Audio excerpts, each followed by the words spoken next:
So welcome to the November Life-Changing Leadership Blast.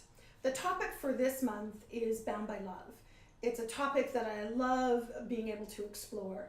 We've often heard that all of our emotions typically derive from two primary emotions. And Marianne Williamson writes quite a bit about this. The idea that our emotions are either bounded or stem from a place of fear, or our emotions stem from love. And that all emotions can either lean in one direction or the other. So when we think in terms of our leadership and we think in terms of our corporate culture, and which of these primary emotions are going to get great performance. So let's just take, for example, fear. What kind of emotions might stem from a place of fear?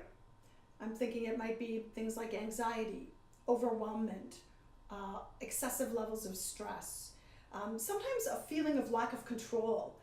And that'll create fear. It'll fundamentally be drawn from a place of fear, chaos, confusion. Those would be some of the emotions that we might experience that would fall in that category of fear. Also things like the carrot and the stick. You know, if I don't do a good job, is there going to be some punitive results from that? If I don't meet someone's expectations or the department's expectations, you know, is there a sense of fear around that? On the other side is emotions that stem from being bound by love. And that might be things like gratitude, joy, abundance. There's enough resources for everyone. If you think in terms of, on the fear side, it would be there aren't enough resources. And so we tend to kind of have fear around resources. We might even struggle for resources from department to department. But on the love side, it would be things like gratitude, there's enough for everyone, we're contributing to something greater in our community, we feel connected in a way that is meaningful to our purpose corporately. So there'd be abundance, joy, happiness, collaboration, team. Those would be some of the emotions that we might get connected to. So now what we want to do is think in terms of our own personal leadership.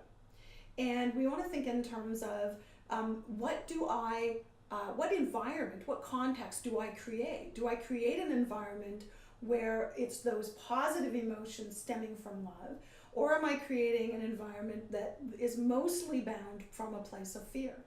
And then we can take that outer view and look at our corporate environments and whether our corporate environments are instilling either a place of love and focused on gratitude and abundance and happiness and joy, or more from a place of fear. And then the final question that I think is really important is which one do we believe is going to create the greatest performance?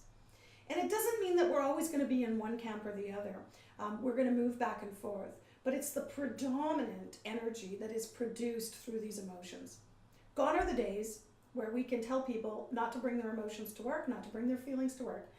We are bringing the entire human being. And it is really important for us as individual leaders, as team leaders, and as organizational leaders to really consider what is the context, what is the emotional foundation of the context in which we are creating. My favorite quote from Herb Kelleher of Southwest Airlines, he always said that he believed that organizations that were bound by love would always get better results than those bound from a place of fear. Thanks, and hope you spend the month reflecting on what is the context that you're creating in your environment in which you have control. Bye for now.